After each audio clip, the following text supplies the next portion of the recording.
कराची के एक अमीर बिजनेसमैन ने ऐलान किया कि जो शख्स मेरी बेटी से शादी करेगा उसे 1 करोड़ रुपए दूंगा। मैंने फ़ौरन हाँ कर दी क्योंकि मुझे अपनी माँ के कैंसर के इलाज के लिए पैसों की सख्त ज़रूरत थी।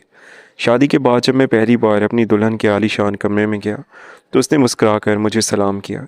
जब मैंने उसका चेहरा देखा तो वो इतनी हसीन थी कि मैं बेख्तियार सजदे में गिरकर अल्लाह ताला का शुक्र अदा करने लगा। मगर अगले ही लम्हे जब मैंने सजदे से सर उठाया तो मेरे पैरों तले से ज़मीन निकल गई, क्योंकि मेरा नाम हारिस है और मैं कराची के गरीब महल्ले में अपनी बीमार माँ के साथ रहता था। मेरी माँ को कैंसर था और डॉक्टर ने साफ कह दिया था कि अगर इलाज जल्द शुरू ना हुआ तो इन्हें बचाना मुश्किल हो जाएगा। मगर मेरे पास इतने पैसे नहीं थे कि मैं उनका इलाज करवा सकूं। मैं दिन रात मेहनत करता था, कभी गोदाम में बोरी उठाता, कभी दुकान पर काम करता, मगर जो कमाता वो घर के खर्च में ही ख़त्म हो जाता। एक दिन मैं चाय के होटल पर बैठा परेशान सोचों में गुम था कि पास बैठे 2 आदमियों की बात मेरे कानों में पड़ी। वो कह रहे थे कि कराची के एक बहुत बड़े बिजनेसमैन ने ऐलान किया है कि जो शख्स उसकी बेटी से शादी करेगा उसे 1 करोड़ रुपए दिए जाएंगे। पहले तो मुझे लगा कि ये मजाक है, मगर जब मैंने अखबार देखा तो वो वाकई खबर लिखी हुई थी। लोग इस खबर पर हंस रहे थे और कह रहे थे ज़रूर लड़की में कोई बड़ी खराबी होगी, तभी इसका बाप पैसे देकर शादी करवाना चाहता है। मगर उस वक्त मेरे जहन में सिर्फ अपनी माँ का चेहरा था। मैंने उसी वक्त फैसला कर लिया कि मैं इस ऐलान के लिए ज़रूर जाऊँगा। अगले ही दिन मैं उस बिजनेसमैन के दफ्तर पहुंच गया। वहाँ बहुत से लोग आए हुए थे, मगर थोड़ी देर बाद मुझे अंदर बुला लिया गया। मेरे सामने एक उदास सा आदमी बैठा हुआ था। उसके चेहरे पर अजीब सी थकन थी। उसने मुझसे पूछा, तुम इस शादी के लिए क्यों आए हो? मैंने सच सच बता दिया कि मेरी माँ को कैंसर है और मुझे पैसों की बहुत ज़रूरत है। मैंने कहा अगर आप इजाज़त दें तो मैं आपकी बेटी से शादी कर सकता हूँ, मगर मैं उसके साथ कभी बुरा सलूक नहीं करूँगा। वो आदमी कुछ देर तक मुझे देखता रहा, फिर उसने गहरी सांस ली और कहा, अगर तुमने सोच लिया है तो मैं भी अपना वादा पूरा करूँगा, मगर मेरी बेटी का ख्याल रखना। चंद दिनों में शादी तय हो गई। सब कुछ बहुत जल्दी हुआ। मुझे खुद भी यकीन नहीं आ रहा था कि मैं एक बड़ी हवेली में बैठा अपनी शादी की रस्में अदा कर रहा हूँ। निकाह के बाद रात को मुझे बताया गया कि अब तुम अपनी दुल्हन के कमरे में जा सकते हो। मेरा दिल ज़ोर ज़ोर से धड़क रहा था। मैं आहिस्ता आहिस्ता उस कमरे की तरफ बढ़ा। दरवाज़ा खोला तो अंदर नरम रोशनी फैली हुई थी और कमरे में हल्की सी खुशबू थी। पलंग पर मेरी दुल्हन बैठी हुई थी। उसके सर पर दुपट्टा था। मैं आहिस्ता आहिस्ता उसके करीब गया। उसने हल्की सी मुस्कुराहट के साथ मुझे सलाम किया। जब मैंने उसका चेहरा देखा तो मैं हैरान रह गया। वो इतनी हसीन थी कि मैंने ज़िंदगी में ऐसी खूबसूरती पहले कभी नहीं देखी थी। उसकी आंखें बड़ी बड़ी थीं और चेहरा ऐसा था जैसे चांद ज़मीन पर उतर आया हो। उस समय मेरे दिल में अजीब सी शुक्रगुजारी पैदा हुई। मैं बेख्तियार अल्लाह ताला की हुजूर सजदे में गिर गया और अल्लाह ताला का शुक्र अदा करने लगा। मगर अगले ही लम्हे जब मैंने सजदे से सर उठाया तो मेरे कदम डगमगा गए। वो लड़की अचानक ज़ोर ज़ोर से हंसने लगी, फिर एकदम खामोश होकर दीवार की तरफ देखने लगी जैसे वहाँ कोई खड़ा हो। फिर वो बच्चों की तरह बोलने लगी, अम्मी देखो मैं दुल्हन बन गई हूँ। मेरे हाथ कांपने लगे। मैं समझ गया कि इस लड़की का ज़हनी तवाज़न ठीक नहीं है। मेरा दिल एक लम्हे के लिए बैठ गया। मैं सोचने लगा कि शायद इसी वजह से इसके बाप ने ऐसी शर्त रखी थी और जल्दी जल्दी शादी भी कर दी। मुझे गुस्सा आया। लड़की के बाप ने गलत बयानी की थी। उसने बताना था कि उसकी बेटी पागल है। मैं गुस्से से उठा और दरवाजे के पास गया ताकि अपने ससुर से झगड़ा करूं, मगर अगले ही लम्हे मुझे अपनी माँ याद आ गई। मैंने दिल को समझाया कि अगर अल्लाह ताला ने मुझे यहाँ भेजा है तो शायद इसके पीछे कोई वजह हो। मैं आहिस्ता आहिस्ता उसके पास गया और उसे गौर से देखने लगा। वो कभी हंसती, कभी खामोश हो जाती, कभी मुझसे पूछती तुम कौन हो, फिर खुद ही हंसने लगती। उस रात मुझे बिल्कुल भी नींद नहीं आई। अगली सुबह मैंने उसके बाप से बात की तो उसकी आंखों में आंसू आ गए। उसने आहिस्ता आहिस्ता सारी हकीकत बताई। उसने कहा चंद साल पहले हमारी गाड़ी का बहुत खौफनाक हादसा हुआ था। इस हादसे में मेरी बीवी और मेरा बेटा और मेरी छोटी बेटी तीनों एक साथ मर गए थे। मेरी ये बेटी उस वक्त इनके साथ थी। उसने एक साथ 3 लाशें देखी। उसी सदमे ने इसका ज़हनी तवाज़न छीन लिया। उस दिन के बाद वो पहली जैसी नहीं रही। ये सुनकर मेरा दिल भर आया। उस आदमी ने रोते हुए कहा, मैंने बहुत इलाज करवाया मगर कोई फ़ायदा नहीं हुआ। डॉक्टर्स ने कहा कि ये ठीक हो सकती है, इसे तवज्जो और प्यार चाहिए। लोग इसे पागल कहते हैं और मैं बाप होकर ये सब सुन नहीं सकता। इसीलिए मैंने ये ऐलान किया ताकि कोई ऐसा शख्स मिल जाए जो इसे बीवी की तरह इज्जत दे और इसका ख्याल रखे, सब्र व तहम्मुल के साथ इसके साथ चले। मैं खामोश खड़ा उनकी बातें सुनता रहा। फिर मैंने दिल में फैसला कर लिया कि मैं इस लड़की को कभी तन्हा महसूस नहीं होने दूंगा। मुझे उस वक्त बिल्कुल भी अंदाज़ा नहीं था कि ये फ़ैसला मेरी पूरी ज़िंदगी बदलने वाला है। मुझे अंदाज़ा था ये सब इतना आसान नहीं होगा और किसी मोड़ पर आकर शायद मैं थक भी जाऊं, क्योंकि पहले माँ की बीमारी, अब बीवी का पागलपन, सब आसान नहीं था। मगर अपनी तरफ से कोशिश करना चाहता था। उस दिन के बाद मेरी ज़िंदगी का मकसद बदल गया था। शुरू में मैं सिर्फ अपनी माँ के इलाज के लिए इस शादी पर राज़ी हुआ था, मगर अब मेरे दिल में इस लड़की के लिए अजीब सी हमदर्दी पैदा हो गई थी। उसका नाम मरियम था। वो कभी बच्चों की तरह बातें करती, कभी अचानक खामोश होकर दूर कहीं देखने लगती, जैसे माजी के किसी मंजर में खो गई हो। मैं उसे देखता तो मेरे दिल में अजीब सा दर्द उठता, क्योंकि इतनी खूबसूरत और मासूम लड़की का इस हाल में होना वाकई तकलीफ दे था। मैंने उसके बाप से कहा कि मैं मरियम का इलाज दोबारा करवाना चाहता हूँ। पहले तो वो खामोश रहे, फिर उनकी आंखों में हल्की सी उम्मीद झलकने लगी। उन्होंने कहा, अगर तुम वाकई कोशिश करना चाहते हो तो मैं तुम्हें कभी नहीं रोकूंगा। मैंने उसी दिन शहर के अच्छे डॉक्टर्स के बारे में मालूमात हासिल करना शुरू कर दी।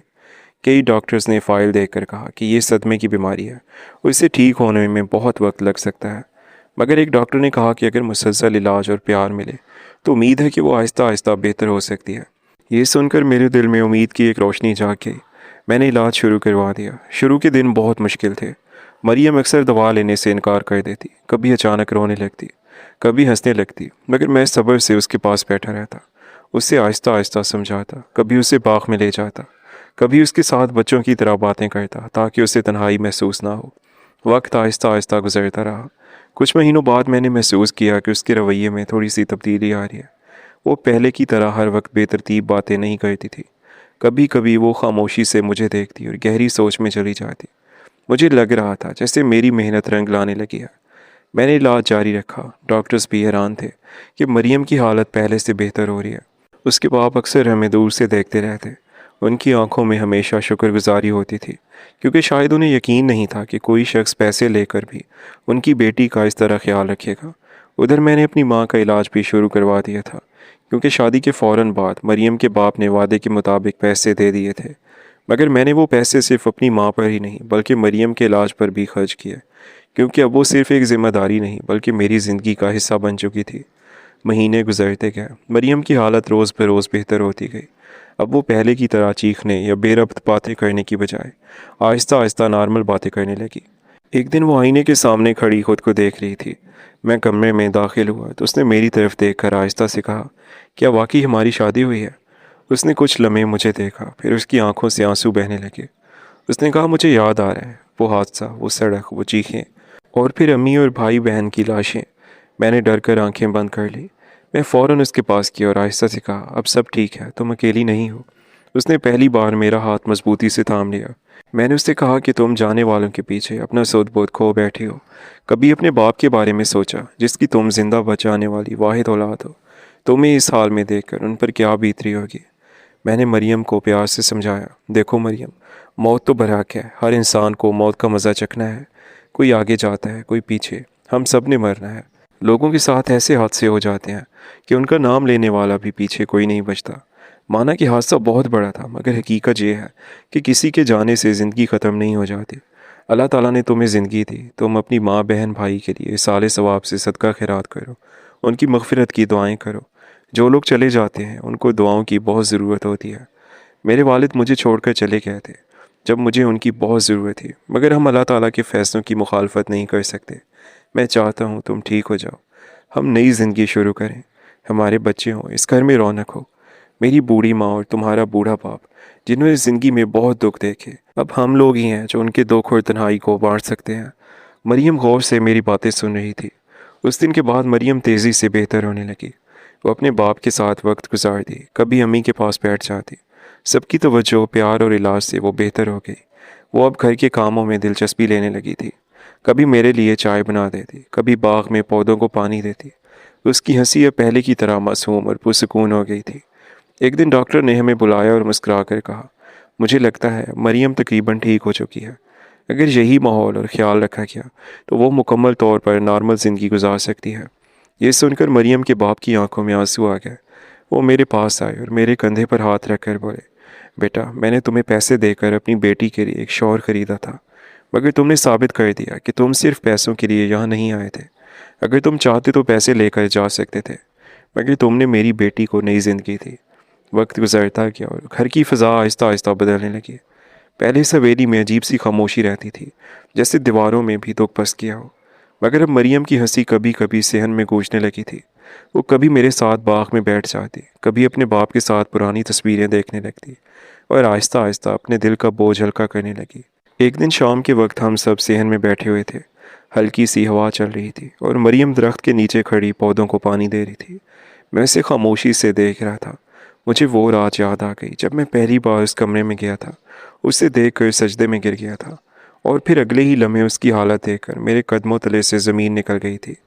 उस वक्त मैंने कभी सोचा भी नहीं था कि एक दिन यही लड़की इस तरह सुकून के साथ ज़िंदगी की तरफ वापस आ जाएगी।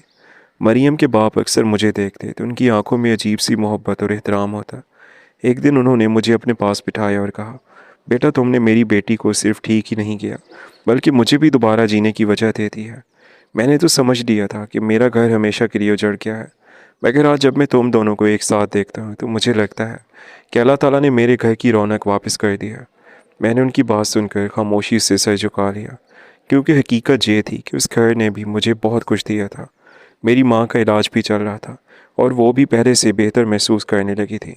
जब वो मरियम को हंसते हुए देखती तो उनके चेहरे पर भी सुकून आ जाता।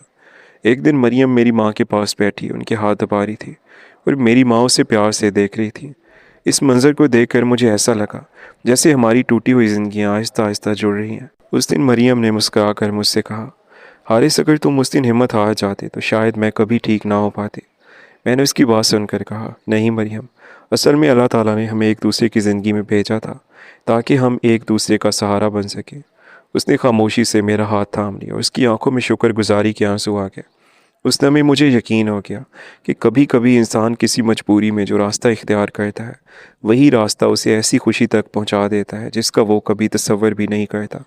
और मैंने दिल ही दिल में अल्लाह ताला का शुक्र अदा किया कि उसने मुझे सिर्फ पैसे नहीं बल्कि एक ऐसा घर दिया जहां मोहब्बत, उम्मीद और सुकून तीनों दोबारा ज़िंदा हो गए थे। दोस्तों, आपकी स्टोरी के बारे में क्या राय है? अगर स्टोरी अच्छी लगी हो तो वीडियो को लाइक और चैनल को सब्सक्राइब कर दें। अल्लाह हाफ़िज़।